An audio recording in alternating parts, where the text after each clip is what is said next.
બટેટાનું શાક બનાવશું. તો ચોળી છે તે ફોલીને તૈયાર કરી રાખી છે અને બટેટા પણ સમાર લીધા છે.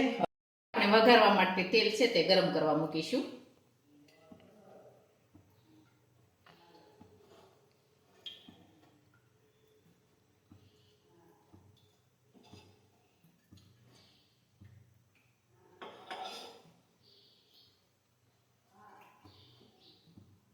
હવે આપણે તેલ છે તે ગરમ થવા દઈશું.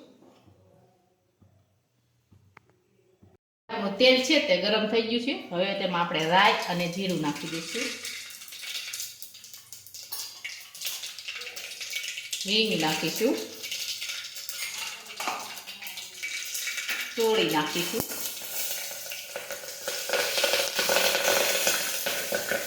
બટેટા નાખીશું.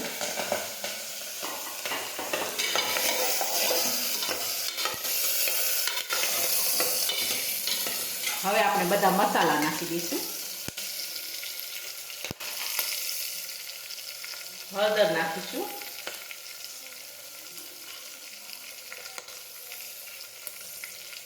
ખાંડેલી લસણવાળી ચટણી નાખીશું.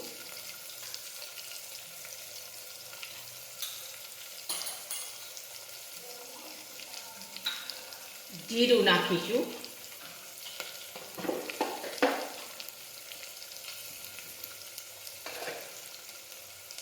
મીઠું નાખીશું.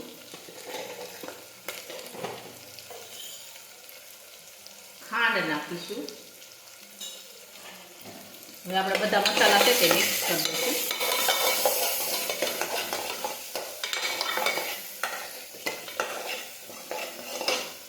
હવે આપણે પાણી ઉમેરીશું.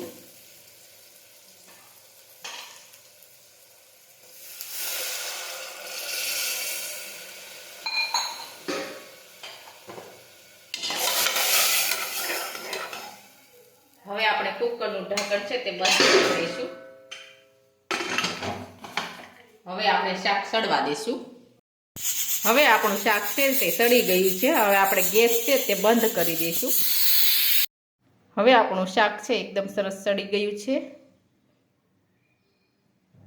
હવે આપણું ચોળી બટેટાનું શાક એકદમ સરસ બનીને તૈયાર થઈ ગયું છે.